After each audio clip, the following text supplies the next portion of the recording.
पिठो चाहिँ के हो नि चामलकै पिठो होला नि चामलकै पिठो पिठो यहाँ छ नि ओडालेको ए पकाउने हो पकाउनु पर्यो नि चामलको मैले झिलिङा काँचै खाएँ नि मतलब सुकेसी खाएँ नि फरक पर्ने रहन्छ है क्या साह्रो हुन्छ नि सुकेसी साह्रो त बुढो आलुमा खाने मिठो हुन्छ यो ढेँडै खाए नि हुन्छ ओडाल्ने हो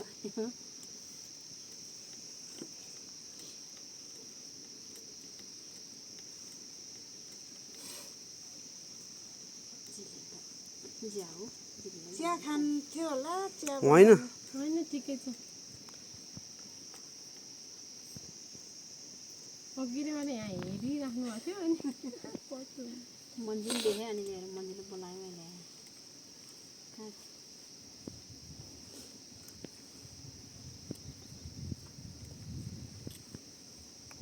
मेसिन पनि सानो सजिलो हुँदो रहेछ अन्त काइदा लाग्यो मलाई त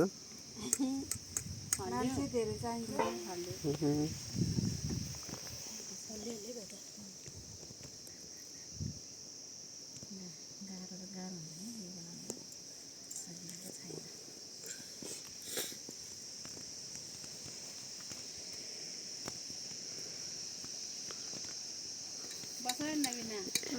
एक दिनमा कति जति 1 घन्टामा कति जति बनाउनुहुन्छ